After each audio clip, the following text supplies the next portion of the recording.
Paulo কোয়েলহোর দি alchemist বইটা কিভাবে যে এত বিখ্যাত হলো এটা কিন্তু একটা বিরাট রহস্য। মানে একটা সাদামাটা গল্প, অথচ সারা বিশ্বের কোটি কোটি মানুষ এটা পড়েছে, ভালোবাসে। তো চলুন আজ আমরা এই রহস্যটাই একটু ভেদ করার চেষ্টা করি। শুরুতেই সংখ্যাটা দেখুন, ৬.৫ কোটিরও বেশি কপি বিক্রি হয়েছে। ভাবা যায়, মানে কতজন পাঠক যে এই বইটার সাথে নিজেকে জড়িয়েছে তার কোনো হিসাব নেই। এটা থেকেই বোঝা যায় এর জনপ্রিয়তা ঠিক কোন পর্যায়ে। কিন্তু মজার ব্যাপার কি জানেন, এত জনপ্রিয়তা সত্ত্বেও বড় বড় সমালোচকরা কিন্তু বইটাকে ঠিক সাহিত্য বলে মানতেই চান না।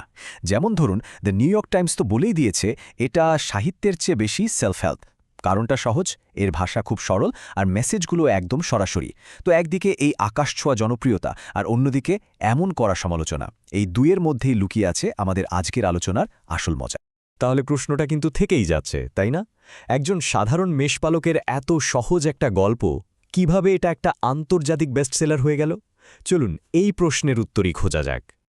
আচ্ছা, বইটার সাফল্যের রহস্য বুঝতে হলে আমাদের আগে এর গল্পটা খুব সংক্ষেপে জেনে নিতে হবে।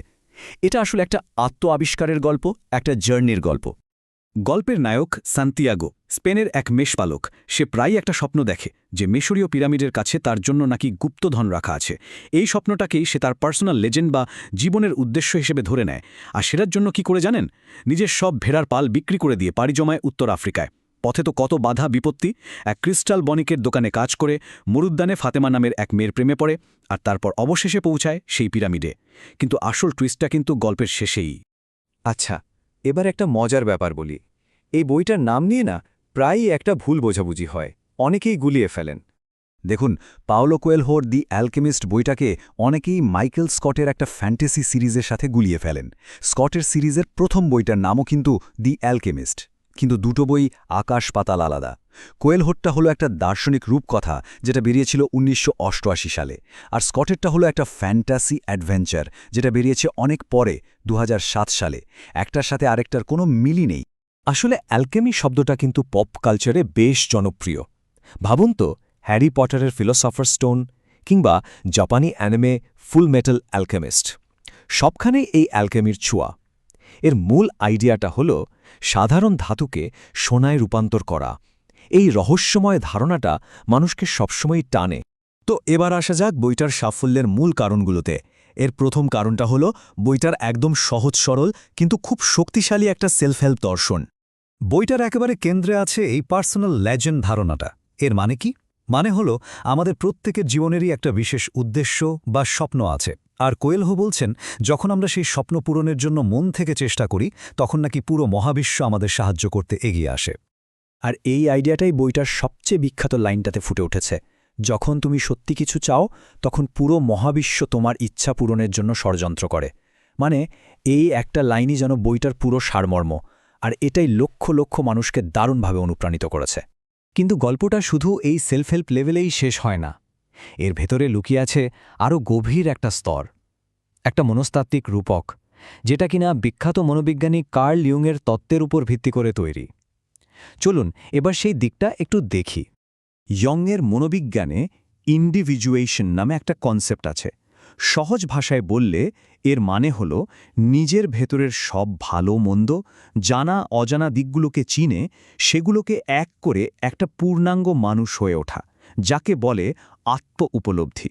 আর সান্তিয়াগোর পুরো যাত্রাটাই কিন্তু আসলে এই ইন্ডিভিজুয়েশনের একটা রূপক। ব্যাপারটা একটু মিলিয়ে দেখুন। সান্তিয়াগো যখন তার মেষপালকের পরিচিত জীবনটা ছেড়ে দেয় তখন সে আসলে তার সামাজিক মুখোশ বা পার্সোনা ত্যাগ করছে। এরপর ক্রিস্টাল বণিকের সাথে তার দেখা হয়, যে নিজের স্বপ্নকে ভয় পেয়ে আর এগোয়নি। এটা হলো সান্তিয়াগোর নিজের ভেতরের ভয় বা শ্যাডোর মুখোমুখি হওয়া। ফাতেমার প্রেমে পড়ে সে প্রায় তার যাত্রাটা ছেড়েই দিচ্ছিল। এটা হলো তার অ্যানিমা বা নারী সত্তার সাথে বোঝাপড়া। আর সবশেষে যখন সে বিশ্বের আত্মার সাথে এক হয়ে যায় তখনই সে তার আসল সেলফ বা আত্মাকে খুঁজে পায়। দারুণ না ব্যাপারটা? তাহলে এত কিছুর পর বইটার এই অবিশ্বাস্য সাফল্যের আসল কারণটা কি? চলুন সবগুলোকে একসাথে মিলিয়ে ফাইনাল উত্তরটা খোঁজা যাক। গল্পের শেষে গিয়ে সান্তিয়াগো কি আবিষ্কার করে জানেন? যে গুপ্তধনের খোঁজে এসে এত দেশ এত পথ পাড়ি দিয়ে এলো, সেটা আসলে শুরু থেকেই তার নিজের দেশেই, তার যাত্রার শুরুতেই লুকানো ছিল। এর মানে কি দাঁড়ালো? মানে হলো আসল গুপ্তধনটা কোনো সোনাদানা ছিল না, আসল গুপ্তধন ছিল এই পুরো যাত্রাটা, এই জার্নিতে পাওয়া জ্ঞান আর আত্ম উপলব্ধি। সুতরাং দি অ্যালকেমিস্টের আসল জাদুটা হলো এর তিনটে স্তর। এটা একই সাথে একটা সহজ রূপকথা যা সবাই বুঝতে পারে, এটা একটা অনুপ্রেরণামূলক সেলফ হেল্প বই যা মানুষকে স্বপ্ন দেখতে শেখায়, আবার এটা একটা গভীর মনস্তাত্ত্বিক গল্প যা আমাদের নিজেদের ভেতরটা চিনতে সাহায্য করে। আর ঠিক এ কারণেই নানা ধরনের পাঠক এই বইটার সাথে নিজেদের মেলাতে পারে। শেষমেশ বইটা আমাদের একটা সহজ কিন্তু খুব জরুরি কথা মনে করিয়ে দেয়, যাত্রাই আসল পুরস্কার।